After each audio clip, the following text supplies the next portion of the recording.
Who is my neighbor? This module we're going to look at nearest neighbor networks. In particular, we're going to look at k-nearest neighbor graphs or networks. We're going to have to choose k to find a way of measuring similarity or distance. Ultimately have a method for avoiding bad neighbors, but these are actually very useful. Now to begin with, let's return to our small town of 250 households where we looked at the sub-economy problem last time. Let's assume this small town has a zoo. The zoo visitors rate animal exhibits from 1 to 5, but they rarely rate all. And we want to address 3 problems with this data. First off, some of the ratings are corrupted. The zoo knows a household made a rating, but they can't read it.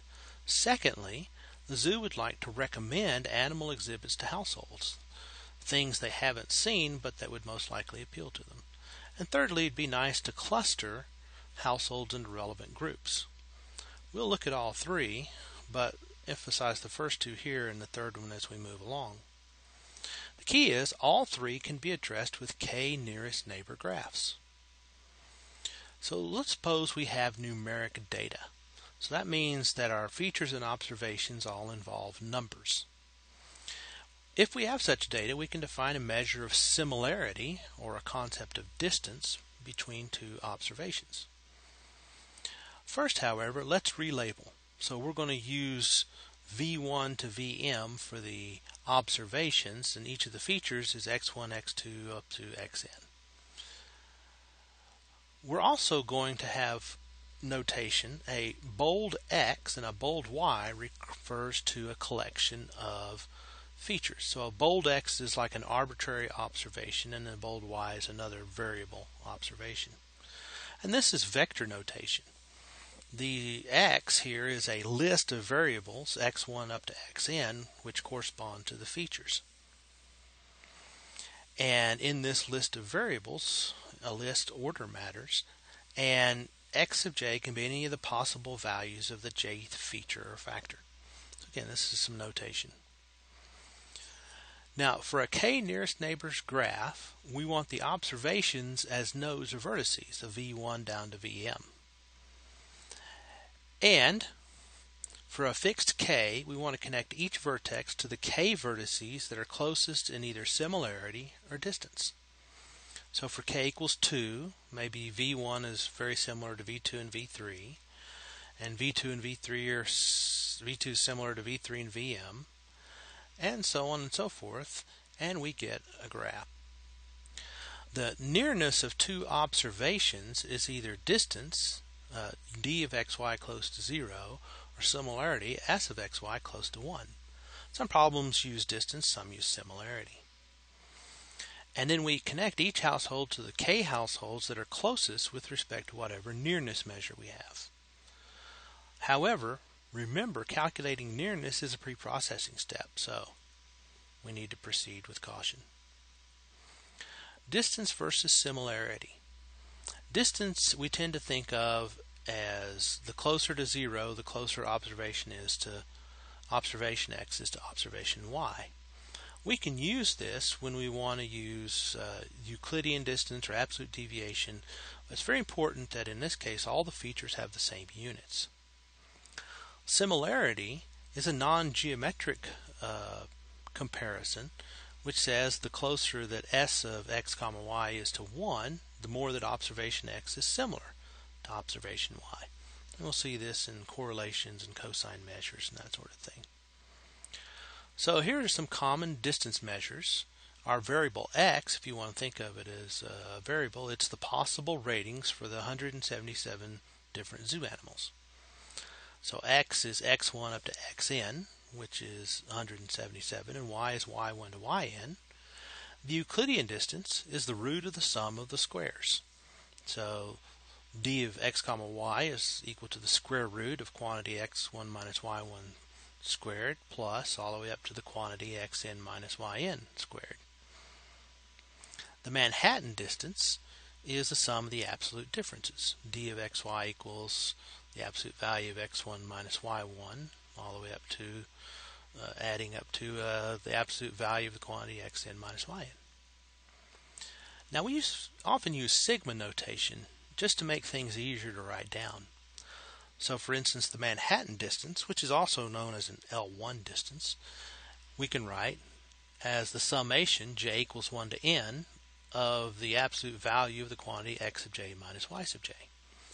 The Euclidean distance, or L2 distance, can be written as the square root of the sum j equals 1 to n x sub j minus y sub j quantity squared. Now there's an important idea when you're working with sigma notation, which I call when in doubt, write it out. So if I had k equals 0 to 3 of the quantity k plus 2 over 10 to the k, and I want to know what that actually represents, then I write it out. The k equals 0 terms 2 over 10 to the 0, k equals 1 is 3 over 10 to the first, so on and so forth. And that's just the number 2.345. So we'll use sigma notation quite often, but you should never use it as a mindless symbol manipulation. If it looks like it, write it out. So here's some common similarity measures. Correlation, which is where we take the quantity x1 minus x bar, where bar is the mean of the the bold X data variable, and y1 minus y bar.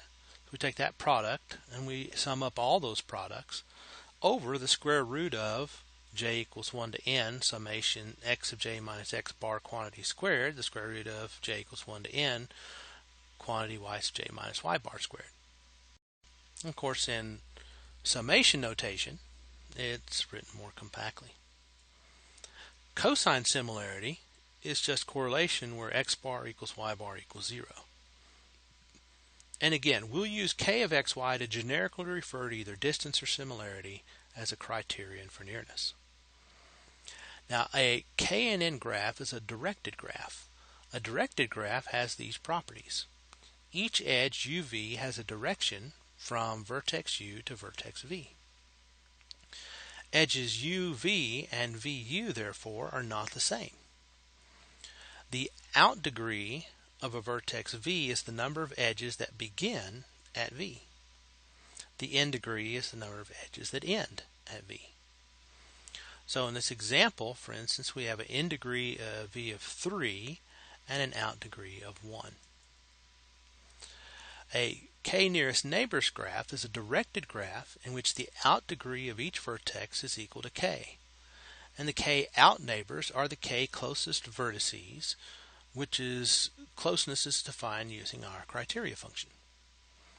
The process of calculate closeness among all the vertices and connects each vertex to its k nearest neighbors, this is the process, very simple, that we use to create k nearest neighbor graphs. So let's look at some examples in the notebook.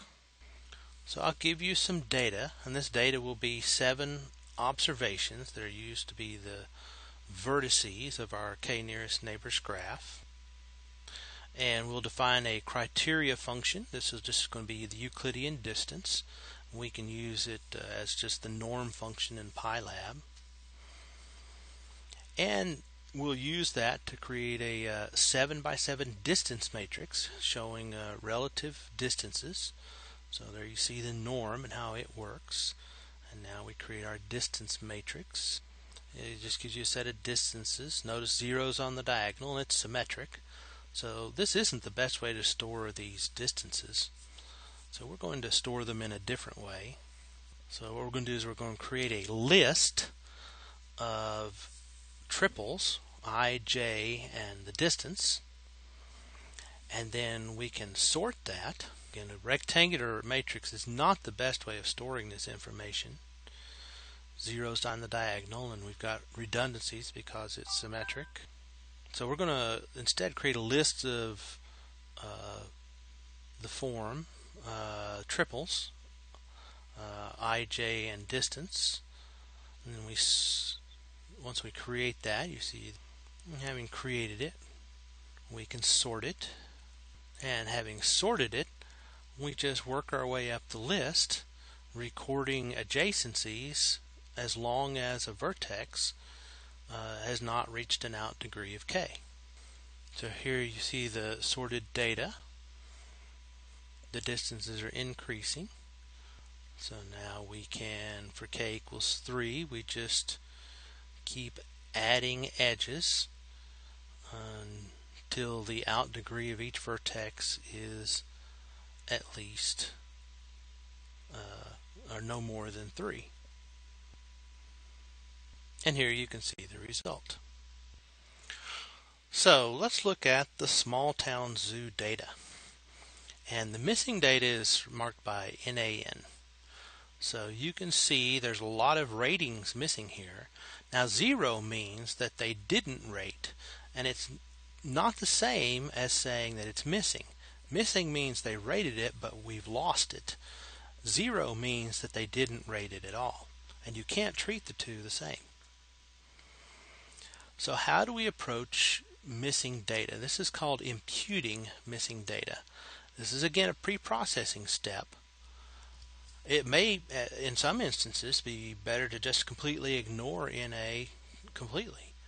But if we're going to impute, we can use a k nearest neighbors graph, ignoring the NA values as we construct the graph, and then infer or impute the value for an NA as the average or majority value of the neighbors. So let's go back to the notebook and see how this works.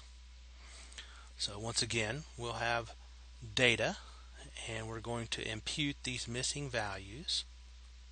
So we're going to try to predict the original value. That's what's called imputing.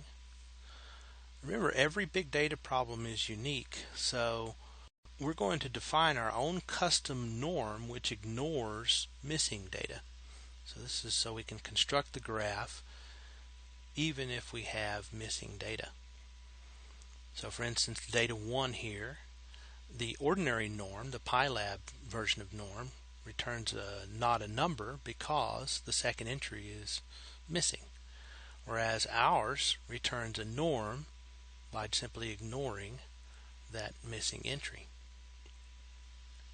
So let's compute the nearest neighbors graph using the norm ignoring NAN as the criteria for closeness. And it's very much like we did last time. We get our graph. Now we can impute the missing values.